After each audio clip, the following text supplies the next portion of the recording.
언젠가 하여튼 신문을 보니까 법정에서 박근혜 대통령이 막 쫙 째려봤다고 그렇죠. 기사가 났던데 어떤 네. 상황이었습니까 그게? 유영하 변호사하고 저하고 이제 논쟁이 일어나서 설전벌였을 네네. 그러면서 제가 이제 진실을 왜곡하지 말아라. 그러니까 내가 언제 진실을 왜곡했냐? 아니 당신들이 지금 진실을 왜곡하면서 나한테 질문하지 않았냐는데 유영하 변호사가 말 함부로 하지 말라고 그러면서 이제 같이 이제 째려본 거죠 이제. 네. 그때 인상이 어땠어요? 그 박근혜 대통령의 그 분위기라든가. 네네. 네, 그때 처음 만난 거죠. 근접거리에서는 한번 본 적은 있었어요. 아프리카 순방 때.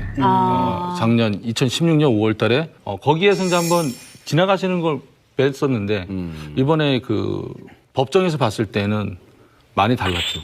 뭐가 제일 달라졌던가요? 그때 스쳐 지나갔을 때 볼 때와 네네. 법정 재판정에서 볼 때하고. 네. 얼굴이 많이 달라지셨어요. 시술 안 받은 것 같아요, 여기서. 확실히 관리를 안 받으시니까 예. 많이 또 이렇게 티가 많이 나더라고요. 정유라 씨가 다시 이제 검찰에 수사의 대상이 됐고 다시 사법의 심판을 받게 됐는데 우리 노승일 선생님이 최근에 네. 참고인 수사를 다시 받았다고 하셨지 않습니까? 네, 그래서 네. 상당히 유의미한 진술을 했다고 들었는데 주로 어떤 내용들을 하셨습니까? 가장 핵심적인 게 그때는 그거였었어요. 네, 외환관리법. 외환관리법. 네. 제가 이제 박원호 원장한테 받았던 서류 중에 정유라가 박원호 원장한테 2만 5천 유로를 넘겨준 게 그리고 박원호 원장이 받았다는 게 적혀 있어요. 그러면 2만 5천 유로면 나갈 때도 신고해야 되고 들어갈 때도 신고해야 되거든요.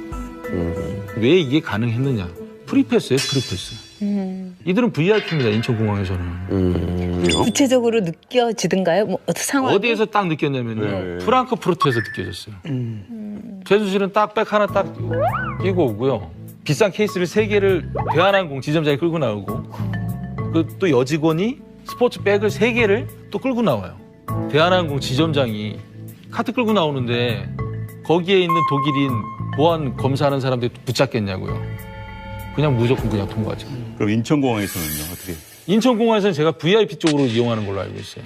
그런 거에 정유라는 굉장히 익숙해 있었겠네요. 그렇죠. 그러니까 본인이 입국할 때 그러잖아요. 뭐 삼성에서 지원해주는 거 이렇게 뉘앙스가 나한테는 특별하지 않다. 그런 지원은 특혜가 아니다. 이런 뉘앙스 같더라고요. 독일에서 3개월 동안 정유라 씨를 만났잖아요. 같이 네. 있었잖아요. 네.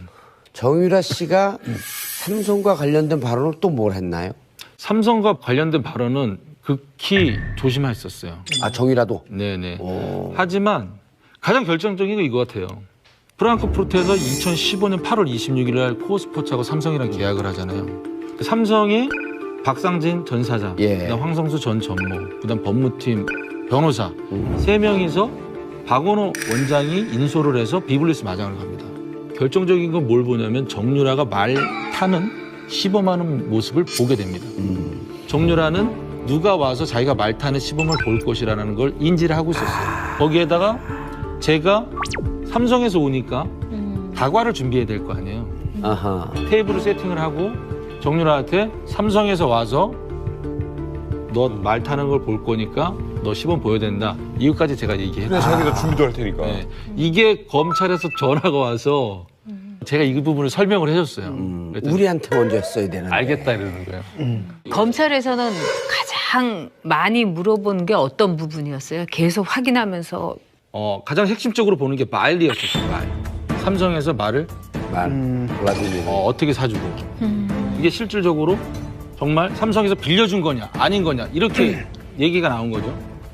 근데 제가 생각했을 때는 이런 부분도 있을 것 같아요. 헬그 스트란드에서 말을 삽니다. 거기 한 250만 유로 정도 사잖아요. 예. 정유라의 코치가 되려고 했었던 게 그 네덜란드 국가대표 코치였던 사람이 안드레아스 헬그 스트란드였어요. 예. 그 사람이 말을 중개한 거고. 이 사람이 갖고 있었던 업체였던 거예요. 이 사람이 뭐라 했냐면은 비블리스에서 나는 못 가르친다. 나는 모든 시설을 갖추고 있으니까 네가 나한테 와라 그랬거든요. 그게 덴마크 올보르고인 것 같아요. 올리. 네. 어떤 방법을 사용했을 가능성이 있냐면요. 헬그 스트란드의 말을 250만 유로 주고 사고 고가의 말이니까 헬그 스트란드가 관리를 맡기는 거예요. 그러면 헬그 스트란드는 매달 관리 비용을 받아야 돼요. 쉽게 표현해서 관리 비용이 내 말에 1,000만 원이면 삼성에서 3,000만 원씩 더 주는 거예요. 차액은? 자, 차액은 헬그스트란드가 차곡차곡 쌓아놓는 거예요. 말을 최순실한테 넘겨줘야 될 거 아니에요. 그러면 삼성에서 말을 판매하겠다라고 얘기를 하면 헬그스트란드는 삼성에서 미리 보내준 이 돈으로 그냥 주는 거예요. 현금 받은 거네요? 네. 말은 사고 판매한 게 서류상으로만 왔다 갔다 한 거지 실질적으로 돈 주고 돈으로 이렇게 왔다 갔다 한 게 아니잖아요. 이 말은 그냥 최순실한테 토스해주면 끝나는 부분이었어요. 그러니까 박원호 원장이 저한테 딱 하는 말이 삼성돈은 아무리 먹어도 탈이 안 난다. 그만큼 삼성은 치밀하다. 여기에서 이 부분이 나왔던 거죠. 자, 최근 재판에서 또 하나의 충격적인 증언이 있었죠. 최순실 소유의 회사 비덱스포츠에서 정유라 씨한테 600만 원이 넘는 월급을 지급했다라는 얘기인데 저 부분은 저는 이렇게 해석하고 싶어요. 독일에 들어가면 무비자 상태에서 3개월을 체류할 수 있습니다. 그렇죠. 근데 내가 어떤 회사를 취직할 것이다 라고 증명만 되면 6개월 임시비자를 줘요. 근데 그 안에 취직을 해야 돼요. 근데 정유라도 일단은 더 이상 연장이 안 되는 상황이었는데 가장 쉬운 방법은 노동비자였었던 거예요. 그러니까 노동비자를 받으려면 어떻게 됐나? 독일에도 우리나라와 마찬가지로 4대 보험이 있습니다. 그 낸 세금 영수증이 있어요. 내역이 있어야 돼요. 그 내역을 만들기 위해서 저 600만 원. 직원들한테 준 것처럼 했을 수도 있는 가능성이 큰 거죠. 정유라의 월급이 600만 원, 저 친구한테 걔 그 유지 비용도 600만 원이 모자른데 600만 원 말도 안 되죠. 별 의미가 없는. 의미가 없는 거죠. 저거는 비자 때문에. 비자를 받기 위한 하나의 수단으로 세금을 낸 것이다. 아니 정유라 씨도 600 받는데 노 부장님은 왜 이렇게 월급을 좀 그때 그 사건 터졌을 때 그 독일에서 지내던 시절에 그 그치. 사진 뭐 이런 거 좀 봤거든요. 네네. 근데 무슨 저기 뭐 오지 탐험 거의 그 수준이었다고. 그 당시 어떻게 된 겁니까, 그건? 아 그때 당시에 최순실 씨가 9월 20 며칠경인가 잠깐 이제 데이비드 윤이라는 사람이 네. 한국에 와요. 많이 들어보네.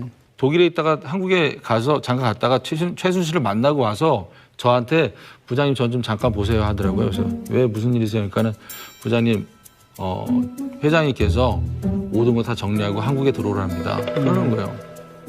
내가 왜 들어가냐 한국에 그랬더니 그건 다 이유를 모르겠다. 난 안 들어가겠다. 그러면은 회장님께서 월급을 못 준다고 합니다. 그러더라고요. 또 그러면 독일에서 주기로 한 150만 원 주지 말고 한국에서는 200만 원 붙여준다고 했으니까 그것만 줘라 하면 됐지 않냐. 그렇게 전해라. 그렇게 했죠. 그다음부터 부식을 딱 끊는 거예요. 그래서 제가 방법이 하나밖에 없었어요. 밥해서 물 말아서 간장 타서 한 보름을 먹었어요. 그러고 난 다음에 제가 모든 문서들을 그 와중에 이제 그렇게 물 말아 먹으면서 문서들이 하나둘씩 들어오면은 다 복사를. 스캔을 해서 파일로 만들죠. 그때는 왜 저기, 그게 스캔하고 그게 왜 그랬어요? 진행사항을 더 많이 알아야 됐었던 부분도 있었어요. 네. 그때 당시에는 정경유착이라는 건 알았어요. 정경유착까지만. 선수들을 선발하기로 돼 있었던 거는 저는 그렇게 인지하고 들어갔어요. 마장마수 3명, 장애물 3명. 박원호 원장님도 그렇게 얘기를 했었고 박원호 원장님도 최순실한테 제가 봤을 때는 속은 거예요. 박원호 원장님 같은 경우에는 그 장애물 선수를 누구를 컨택을 하려고 좀 알아보러 다니고 있어요. 그것도 사실이에요.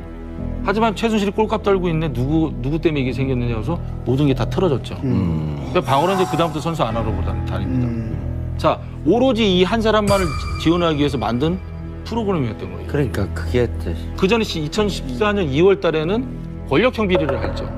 김종 전 차관이 사단법인이 쓸 장소로 일산 올림픽 스포츠센터와 분당 올림픽 스포츠센터를 파워포인트로 만들어서 갖고 오죠.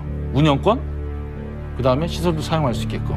둘 중에 하나 택해라. 그 파워포인트는요. 바로 사단법인에 갔어도 되는 파워포인트였어요. 모든 계획이 쫙. 그거를 잘 만들었다 그러더라고. 근데 이번에 이제 또 나온 증거 중에 최순실 씨가 운영하던 그 광고에서 플레이그라운드. 그렇죠. 그것도 그 전에 알고 있었어요? 플레이그라운드 전시는 코어 플랜이었어요. 플랜. 코 플랜. 자, 2015년 8월 초에 한국에도 법인을 만들 것이라고 그랬거든요. 근데 독일 법인과 한국 법인의 둘 다 이름이 안 정해진 상태였어요. 그런데 코어 스포츠로 정해지면서 한국 법인도 코어 플랜이라고 정해진 거예요. 자, 독일은 스포츠 매니지먼트, 한국에 있는 코어 플랜은 광고회사였다. 광고회사. 주력이. 예. 어떤 주력이었냐? 정부에서 그 이미지 광고 많이 하잖아요. 홍보. 발주하고 코어 플랜은 수주를 하고. 이야. 그다음에 기업들 광고도 수주를 하고. 최순실이 노승일을 왜 나가라고 했냐? 되게 궁금했었잖아요. 예. 고영태가 독일에 들어와서 친구도 보냈는데 최순실, 박원호, 고영태가 셋이서 얘기해 보니 이 판도 아니라는 거예요. 승마 2020년 도쿄 올림픽의 금메달이 목표가 아니라 돈의 목표였었구나라는 결론을 내린 거예요. 그래서 고영태가 삼성하고 계약 끝나고 한 며칠 있다가 바로 한국에 들어갑니다. 한국에 들어오자마자 고영태가 먼저 한 일은 코어 플랜을 없애요. 근데 최순실이 지시를 해서 만들었는데 고영태가 없앴단 말이에요. 저보러 한국 들어와서 고영태를 찾으라는 거예요. 말이 안 되잖아요. 그래서 나는 그런 이유로 하면 안 들어가겠다. 아, 이렇게 된 거군요. 최순실과 고영태의 관계가 어떤 관계이길래 고영태가 최순실의 허락도 받지 않고 막 회사도 없애버리고 하는 거 어느 정도 관계예요? 고영태는 좀 올바른 생각을 갖고 있었어요. 어떤 올바른 생각이냐면 최순실이 이런 걸 갖고 와요. 근데 고영태는 그 전에 이제 VIP하고의 관계를 좀 알았었나 봐요. 최순실하고의. 그래서 이거는 나중에 문제가 생깁니다. 이거는 나중에 VIP까지도 문제가 생길 겁니다라고 해서 계속 노를 하는 거예요. 근데 내가 재밌는 얘기를 했는데 만약에 그 남민석 씨 같은 경우에 재밌는 얘기를 했는데 안 웃어주면 화나잖아요. 서운하지. 네. 최순실도 마찬가지예요. 아니 돈 버는 거 갖고 왔는데 얘가 문제가 생긴다 안 한다고 딱 냉소적으로 반응 보이니까 너 그만둬. 너 앞으로 나랑 만나지 마. 어디 건방지게. 예. 이렇게 된 거예요. 나중에 제일 궁합이 잘 맞았던 게 제 생각에는 차은택이었다고. 그러니까 차은택이 이러니까 풀리네. 초창기에 노승일, 고영태가 차지했던 그 자리를 나중에 다 차고 들어간 거야 보니까. 박근혜 전 대통령이 안종범 수석 수첩에 대해서 모르쇠로 계속 일관했었잖아요. 근데 예. 이번에 또 새로 확보한 수첩 7건이 나왔어요.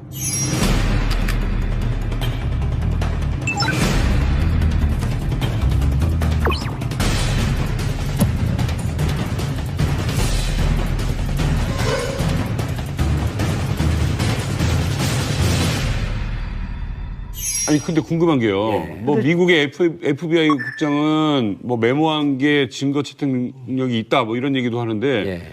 우리나라도 지금 이런 경우에 7건의 수첩이 뇌물죄 결정적 증거가 될 수 있습니까? 뇌물자가 성립되기 위해서는 박근혜 전 대통령과 최순실 관계 공모 관계를 입증할 수 있는 증거가 있어야 돼요.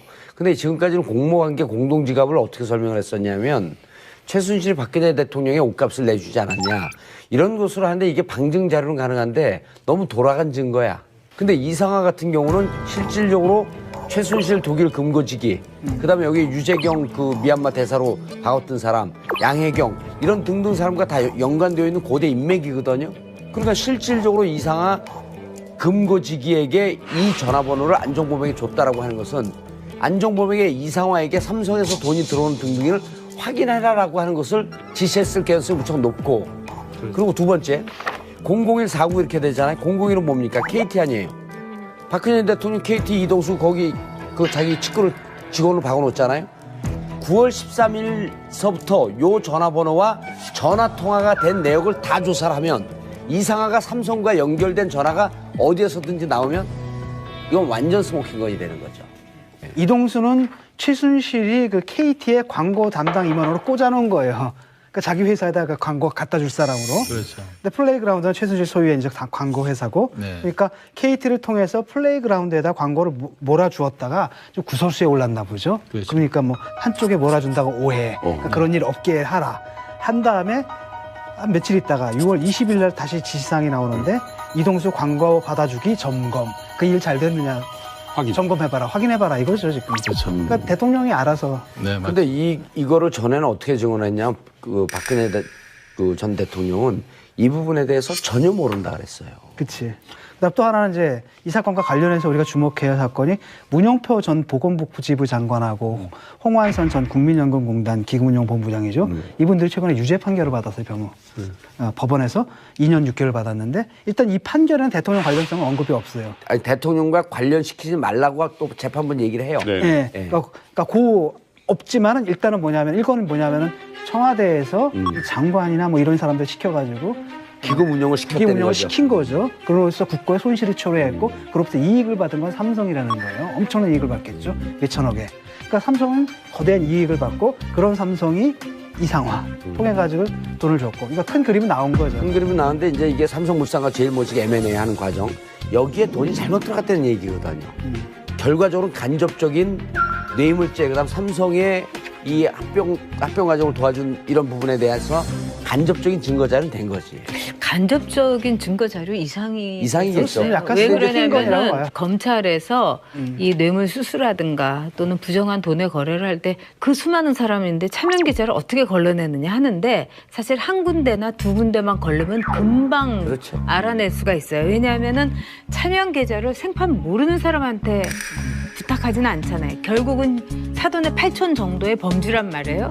근데 여기서 박근혜 전 대통령이 이 지점장의 계좌를 주면서 가르쳐 줬다는 건 뭐냐면은 바로 내가 받을 뇌물을 일로 보내라. 그거하고 똑같은 수법인 거예요. 매우 간단한 수법인 거예요. 그러니까 굉장히 심각하죠. 네, 그러니까 뭐 제가 생각할 때는 뭐 지금 박근혜 전 대통령 뇌물죄 관련해서 봤을 때는 삼성물산하고 제일모직이 합병 부분이잖아요. 당시에 외국계 투자자들은 반대를 했어요. 외국계 투자자들이 반대 주주를 모은 거는 최초예요. 우리나라에서. 근데 이 한국에 있는 주주들을 반대 주주를 모으다 보니까 국민정부이 어떤 행동을 했냐면 9%에서 11%까지 지분율을 높입니다. 2%를 높인다는 거는 엄청난 거예요. 그렇죠. 그렇죠. 액수로 따지면 네. 엄청난 거죠. 그러면 보건복지부 장관, 그다음에 가장 민감한 시기잖아요. 그러면은 대통령의 지시가 없는 한 이건 될 수도 없는 부분이죠.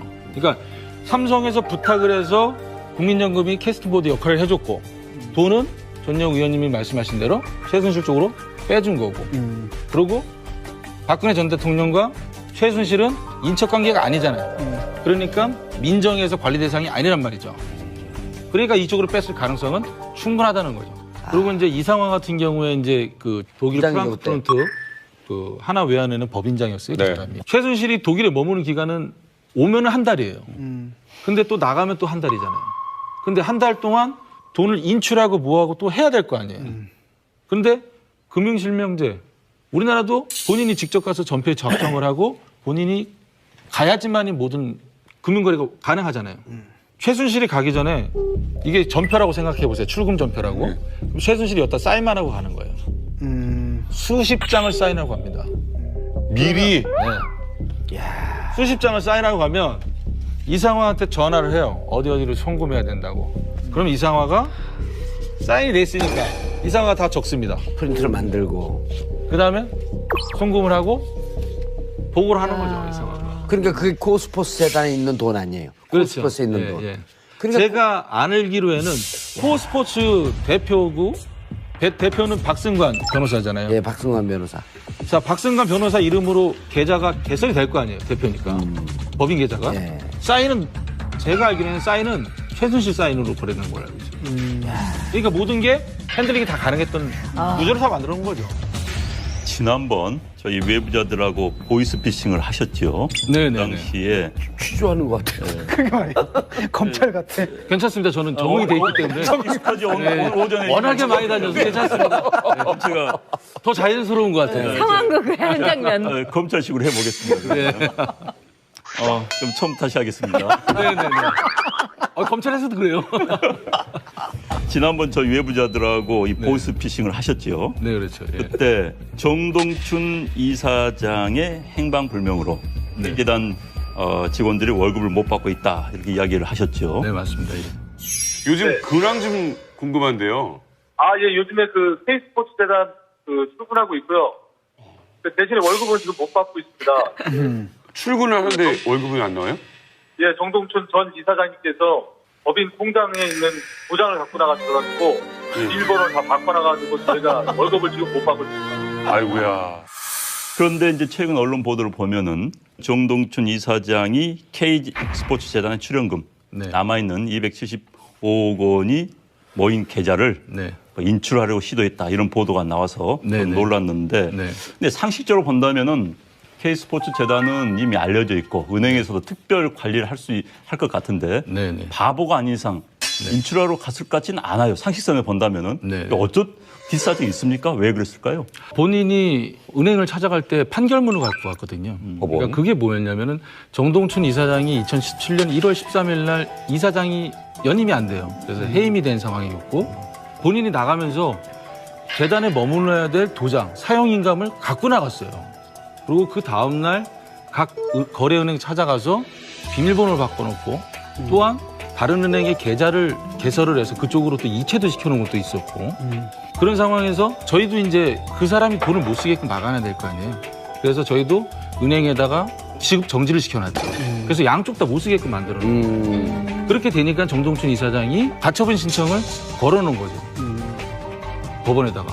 그 부분이 일단 판결이 정동춘 전 이사장한테 유리하게끔 났어요. 거기에 대해서 저희가 이제 2심을 청구할 수 있고 그런 상황인데 그 판결문을 갖고 은행에 가서 인출을 시도하려고 했는데 은행에서 또 경찰서에 전화했죠. 경찰서에 전화했죠. 근데 정동춘 전 이사장의 해명은 정말 웃지 못할 상황이 된 거예요. 재단에 임금 얘기던데? 네네 재단에 뭐 공과금이 밀려서 그다음 임금이 밀린 상황이기 때문에 그걸 해결해 줘. 근데 먼저 본인이 재단에다가 공과금이 얼마가 밀렸는지 직원들의 급여가 얼마나 밀렸는지를 먼저 확인하고 은행을 갔어야 되는 부분이거든요. 그리고 본인이 그런 좋은 마음이었다면 재단에 내가 이만저만해서 이러니 은행을 가겠다라고 했어야 되는데 몰래 갔거든요. 거기서 발각이 됐는데 구차한 변명을 늘어놓으면서 본인이 더 안 좋아진 상황이 됩니다. 진짜 임금 줄 마음은 몇 프로나 있었을까요? 제로입니다. 근데 그 돈을 개인적으로 쓰는 순간 횡령으로 즉시 세고랑이 차게 될 텐데 바보가 아니서 어떻게 빼낼 수 있을까요, 이거? 그 사람이 그래서 이제 판결문을 갖고 간 거죠. 그러니까 아니 나는 판결을 빼낸다 하더라도 그 재단은 완전히 그렇죠. 주시의 대상이에요. 경찰도 보고 있는데 거기서 단돈 10원이나 빼내서 개인적으로 넣는 순간 네. 진짜 그 스스로 들어가는 건 마찬가지입니다. 그런데 아니, 쉽게 할 수는 없었을 텐데. 아니 근데 내 생각에는 지금 이제 여기 계신 분들은 전과가 없잖아. 왜요? 이게 전과자의 심리는요. 코너에 몰리고 그럴 땐 도망갈까 돈 이거밖에 안 보입니다. 그분이 전과자예요? 아니 그러니까 이게 안에 있는 사람들 심리가 이제 다 구속이 돼 있잖아요. 그럼 이제 코너에 몰린 거거든. 돈을 갖고 튀어라밖에 없는 거예요.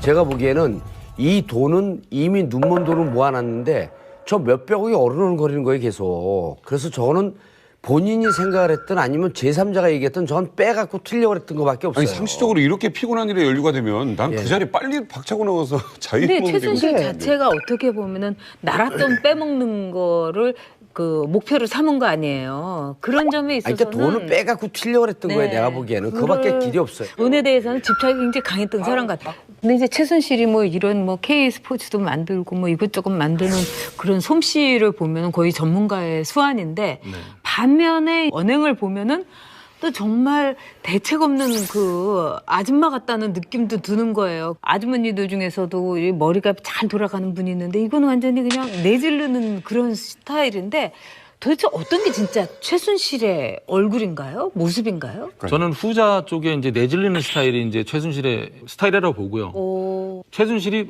교묘하다, 정말 똑똑한 거 아니냐 이렇게들 표현하시는데 그 부분은 뭐냐면은 최순실이 갖고 있었던 건 인사권을 갖고 있었잖아요. 그러다 보니까 수석, 장관, 차관 이런 사람들이 더 잘 보이기 위해서는 구조를 다 짜주는 거죠.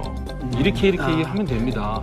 그러면은 자기가 이렇게 들어보고 괜찮네 그러면 박근혜한테 얘기를 하고 박근혜가 다시 수석들한테 얘기하고 수석이 다시 장관한테 얘기하고 장관이 다시 차관한테 얘기해서 구조를 만들었던 거죠. 노부장이 보기에 네. 박근혜 전 대통령과 최순실의 공모 관계. 네. 박근혜 대통령 입에서 최순실 금고지기 했던 일개 은행의 부장인데 이상한 전화번호와 이름이 나고 안종범한테 줬단 말이에요. 노부장님이 그 둘이 이 돈을 빼먹기 위해서 어떻게 되고 정윤아 씨 이런 등등 관계를 거의 다 알고 있는 거 아니야. 네. 일단은 제가 이제 그 K스포츠 재단에 입사하면서 최순실이 이제 불러요. 예. WK 사무실로. 가서 이제 회의를 해봤더니 이것도 급한이 또 급한인 거예요. 자, 포스코에다가 펜싱 팀하고 배드민턴 팀 만들려고 지시를 했잖아요. 근데 포스코를 갔더니 포스코 사장이 콧방귀를 끼는 거예요. 그래서 와서 최순실이 어떻게 됐냐 그래서 콧방귀 끼던데요. 이렇게 얘기를 하니까 최순실이 보고서를 작성해라. 그 사람이 얘기한 거, 우리가 얘기한 거 그대로 작성을 해라. 그래서 보고서 작성했더니 BH 라인 통해서 올려라. 당시에 그 사무총장님이셨던 분이 안종범 수석하고 계속 연락을 주고받았어요. 아, 이게 안종범 수석한테 전달해 주라는 거구나. 그래서 저는 당시 사무총장한테 줬고 사무총장이 이제 안종범 수석한테 전달을 해줬고 근데 그 부분은 거기서 이렇게 끝났어요. 안종범 수석이 VIP께는 얘기하지 말아달라. 그 부분은 뭐냐면 최순실이 이 결과물에 대해서 박근혜한테 얘기한다는 걸 안종범은 알고 있었던 거죠. 그러니까 VIP한테 전달하지 말아달라는 거죠. 왜 하필 문화체육부였을까요? 그 그쪽이 거점이. 문화는 체육보다 더 광범위하잖아요. 문화는 엄청납니다. 체육에서 종합형 스포츠 클럽이라는 거는 우리나라에 지금 한 60개소에서 지금 지원을 받는 걸로 알고 있어요. 그게 뭐냐면은 동네마다 스포츠 공간을 만드는 거예요. 그리고 여기에서 선정이 되면 연 3억씩 지원을 해줘요. 3년간. 그러면 컨설팅을 어디서 하게? WK에서 하는 걸로 돼 있잖아요. 경영 컨설팅은 그냥 해주겠어요? 컨설팅 비용을 받잖아요. 3억 예산 나간 것 중에. 그렇죠. 그게 제 기억으로는 1억씩이었어요. 한 개수당. 제가 알기로는 이 모델이 2,000개, 2,300개가 목표였었던 걸로 저는 알고 있어요. 2,300억이네 그냥. 네. 그런 아이디어를 어디서 얻었을까요? 그 기획을 김종 차관이 짰다는 거 아니에요? 제 생각에는 김종 차관밖에 없었던 것 같아요. 아니, 그러니까 김종 차관이 스포츠 상품을 기획하고 프로그램을 기획하는 데는 가장 탁월한 아이디어를 갖고 있었다는 거 아니에요? 네, 그렇다고 하더라고요. 스포츠 마케팅 부분에서는 옛날에 그 저명하시다고 하시더라고요. 최순실 씨가 어찌됐든 뭐 K스포츠 재단을 위해서 돈을 벌려고 했고 네. 뭐 상당수 이제 미수로 끝난 거 아니에요? 그렇죠. 이렇게 됐으니까. 네네. 그럼 최순실 씨가 벌 재산이 얼마 된다고 보세요? 초기에 검찰에서 뭐 돈도 많아 보이지도 않고 그냥 강남에 그냥 사는 아줌마로 보이던데 이러는 거예요. 그래서 그렇지 않다고 저분 건물 지금 갖고 있는 게 금매로 300억이었다고. 그 금매 300억도 정유라가 얘기해 준 거예요, 저한테. 정유라가? 예. 아. 그래서 미승 빌딩이 금매가 300억이었구나. 근데 최순실 씨가 갖고 있는 건물은 상당히 많거든요. 그러니까 K스포츠 재단, 그 바로 옆에 또 미르잖아요. K스포츠 재단의 앞쪽으로 한 200m 떨어지면 테스테로사예요. 그쪽에 밀집되게 제가 알기로는 최순실 건물이 한 3개 정도는 있는 것 같아요. 저 끝으로 이 자리를 빌려서 정유라 씨나 최순실 씨에게 한마디 한다면 제가 어렸을 때 그 개그맨 김병주 아저씨 지구를 떠나거라 이거 하고 싶습니다. 진짜. 아 그때 당시에 최순실 씨가 9월 20 며칠경인가 잠깐 이제 데이비드 윤이라는 사람이 네. 한국에 와요. 들어보네. 독일에 있다가 한국에 가서 잠깐 갔다가 최순실을 만나고 와서 저한테 부장님 전 좀 잠깐 보세요 하더라고요. 그래서 왜 무슨 일이세요? 그러니까는 부장님 회장님께서 모든 거 다 정리하고 한국에 들어오랍니다. 그러는 거예요. 내가 왜 들어가냐 한국에 그랬더니 그건 다 이유를 모르겠다. 난 안 들어가겠다. 그러면은 회장님께서 월급을 못 준다고 합니다. 그러더라고요. 그러면 독일에서 주기로 한 150만 원 주지 말고 한국에서는 200만 원 붙여준다고 했으니까 그것만 줘라 하면 됐지 않냐. 그렇게 전해라. 그렇게 했죠. 그 다음부터 부식을 딱 끊는 거예요. 그래서 제가 방법이 하나밖에 없었어요. 밥해서 물 말아서 간장 타서 한 보름을 먹었어요. 그러고 난 다음 제가 모든 문서들을 그 와중에 이제 그렇게 물 말아 먹으면서 문서들이 하나둘씩 들어오면은 다 복사를. 스캔을 해서 파일로 만들죠. 그때는 왜 저기, 그게 스캔하고 그게 왜 그랬어요? 진행 사항을 더 많이 알아야 됐었던 부분도 있었어요. 네. 그때 당시에는 정경유착이라는 건 알았어요. 정경유착까지만.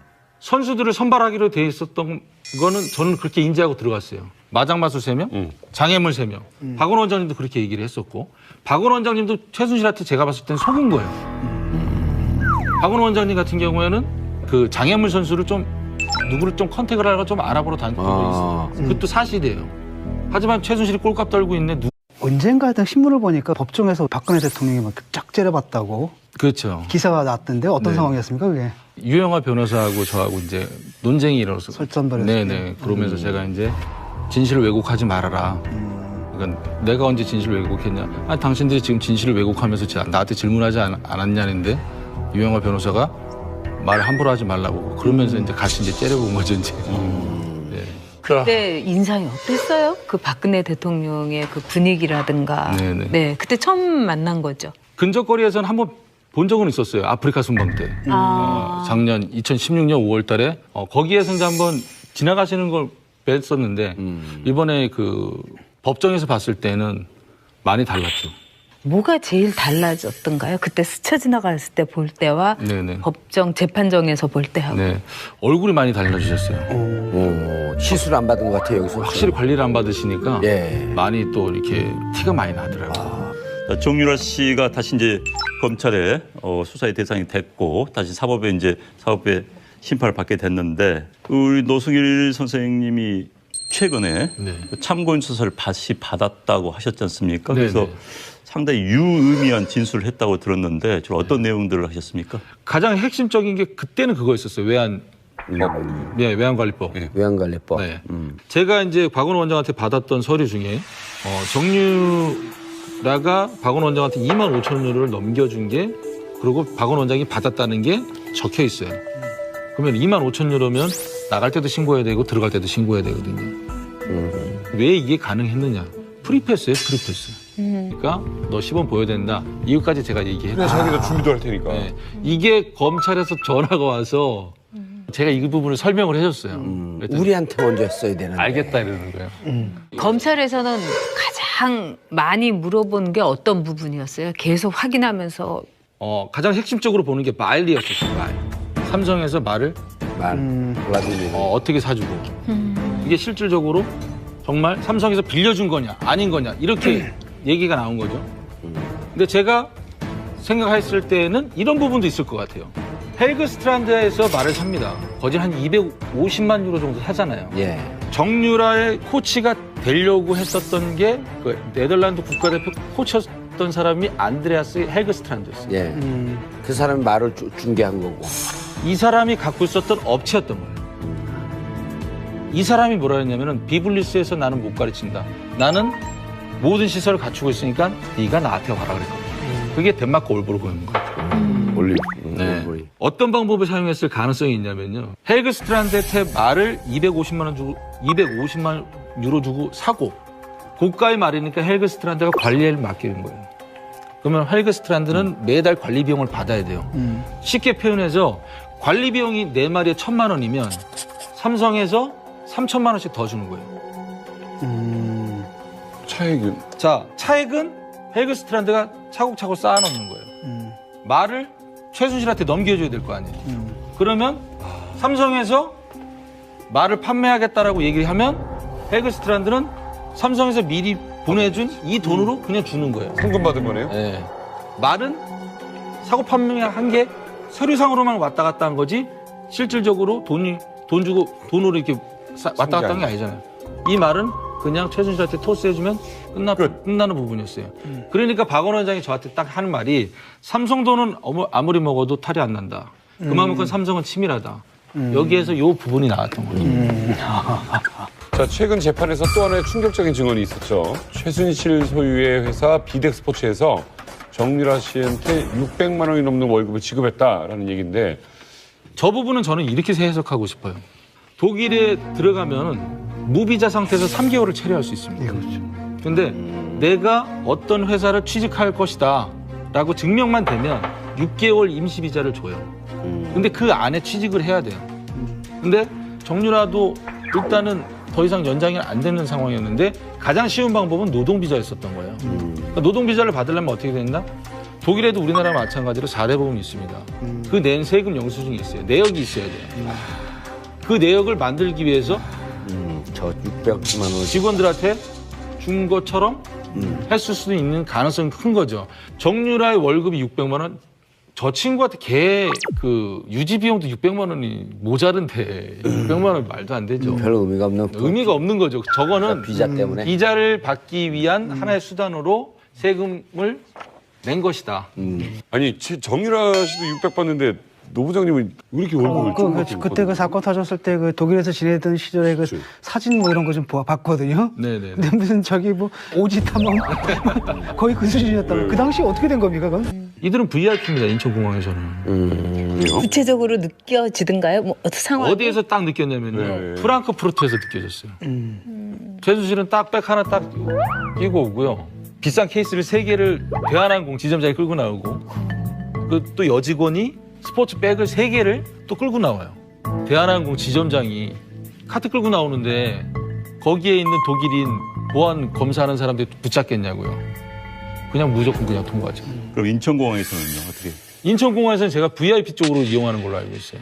그런 거에 정유라는 굉장히 익숙해 있었겠네요. 그렇죠. 그러니까 본인이 입국할 때 그러잖아요. 뭐 삼성에서 지원해주는 거 이렇게 뉘앙스가 나한테는 특별하지 않다. 그런 지원은 특혜가 아니다. 이런 뉘앙스 같더라고요. 독일에서 3개월 동안 정유라 씨를 만났잖아요. 같이 네. 있었잖아요. 네. 정유라 씨가 삼성과 관련된 발언을 또 뭘 했나요? 삼성과 관련된 발언은 극히 조심했었어요. 아, 정유라도? 네네. 오. 하지만 가장 결정적인 건 이거 같아요. 프랑크푸르트에서 2015년 8월 26일 날 코어스포츠하고 삼성이랑 계약을 하잖아요. 삼성이 박상진 전 사장, 예. 그다음 황성수 전 전무, 그다음 법무팀 변호사 3명이서 박원호 원장이 인솔을 해서 비블리스 마장을 갑니다. 결정적인 건 뭘 보냐면 정유라가 말 타는 시범하는 모습을 보게 됩니다. 정유라는 누가 와서 자기가 말 타는 시범을 볼 것이라는 걸 인지를 하고 있었어요. 거기에다가 제가 삼성에서 오니까 다과를 준비해야 될 거 아니에요. 아하. 테이블을 세팅을 하고 정유라한테 삼성에서 와서 너 말 타는 걸 볼 거니